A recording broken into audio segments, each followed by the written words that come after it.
La séance du prêche, c'est un art, certaines personnes ne le savent pas.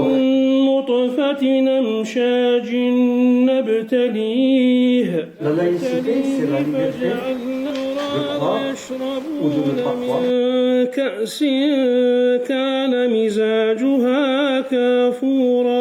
Pour Brut, je me suis rendu à Lille, dans l'un des rares centres de formation pour les imams qui existent en France. Tous les imams ne sont pas formés ici. C'est un centre de formation particulier qui a été créé par la Grande Mosquée de Paris. C'est une ancienne église qui a été transformée en 1973 en mosquée et il y a un centre éducatif là-haut. Les cours ont principalement lieu le week-end. Donc là, on est un dimanche, il est 9h du matin et ils sont en plein cours de prêche. C'est-à-dire qu'une personne, un étudiant, va prendre la parole devant les autres, faire un prêche.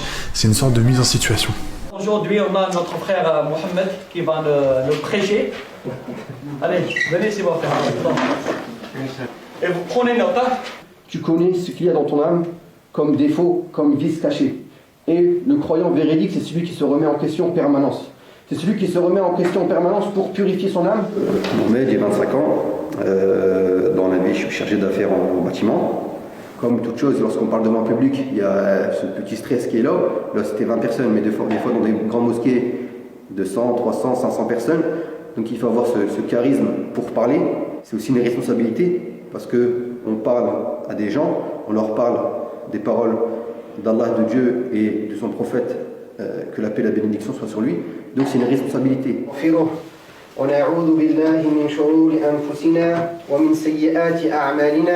Elle était en deux langues, français et arabe littéraire. Ouais. Peut-être s'il y a un petit détail, des petites définitions en langue, langue familière, ça serait un peu plus. Il faut savoir qu'il y a 3 générations ici en France. Il y a une génération qui ne comprend rien de la langue française. La deuxième génération, c'est une génération qui comprend français et un peu d'arabe. Et la troisième génération, c'est une génération qui ne comprend rien de la langue arabe, uniquement la langue française. Dans ce cas-là, parce que je prêche tout le monde. Je ne prêche pas uniquement une catégorie. Ici, les cours sont en français et en arabe littéraire, la langue du Coran. Comme la religion de l'islam cherche la vérité, on pourra faire de l'interprétation, mais les écrits, on ne va pas pouvoir les transformer, on ne va pas pouvoir les modifier.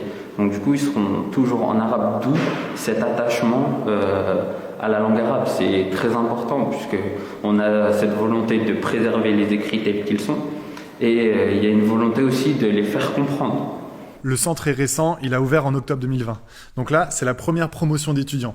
Il y a 17 hommes qui sont donc destinés, qui se forment à devenir de futurs imams, et 3 femmes qui se forment à devenir aumônières, c'est-à-dire des cadres religieuses. Ça commence à 9h, on a des cours sur le Coran, la science et la terminologie des récits prophétiques. On a des cours en langue arabe, et l'après-midi, il y a d'autres modules. Et en général, aux alentours de 5h, on a terminé notre cours et donc on se revoit comme ça le samedi et le dimanche tous les week-ends.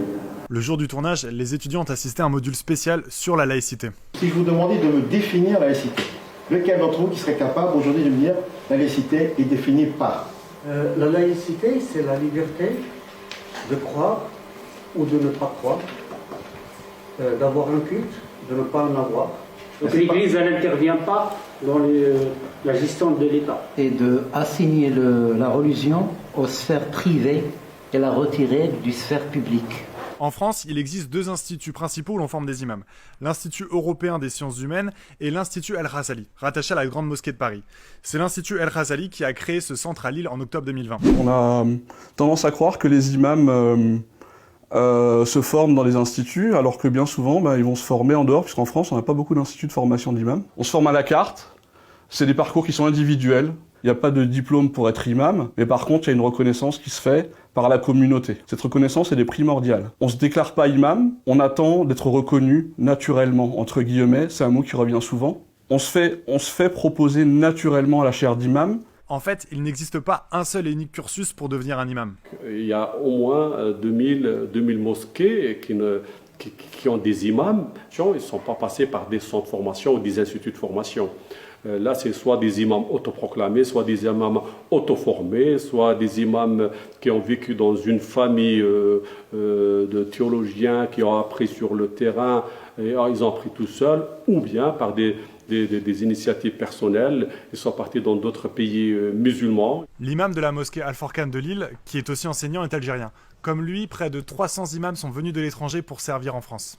On trouve beaucoup d'imams qui viennent, que ce soit de l'Algérie, bien du Maroc, ou bien un peu partout dans le monde, ils ne maîtrisent pas la langue française. Par exemple, moi personnellement, quand j'ai arrivé ici, je ne peux pas faire un prêche sans prendre une feuille. Je fais des erreurs parce que je ne suis pas formé en langue française.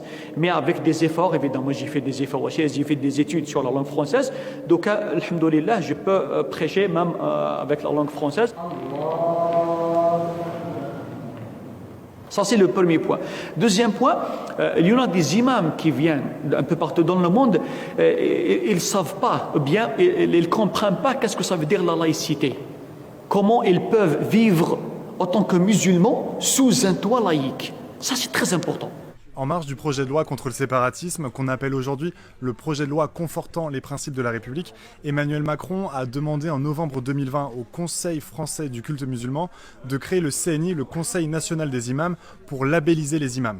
Labelliser les imams, ça voudrait dire leur délivrer une sorte de diplôme et encadrer leur formation. Si le projet aboutit, il pourrait conduire à la création de nouveaux centres de formation pour imams, comme celui où j'étais à Lille. Je trouve que l'intérêt d'une formation en France, c'est de pouvoir garantir à la sortie du diplôme d'avoir des imams qui savent s'exprimer en français et qui sont capables de s'adresser et d'avoir un message universel pour toute la communauté.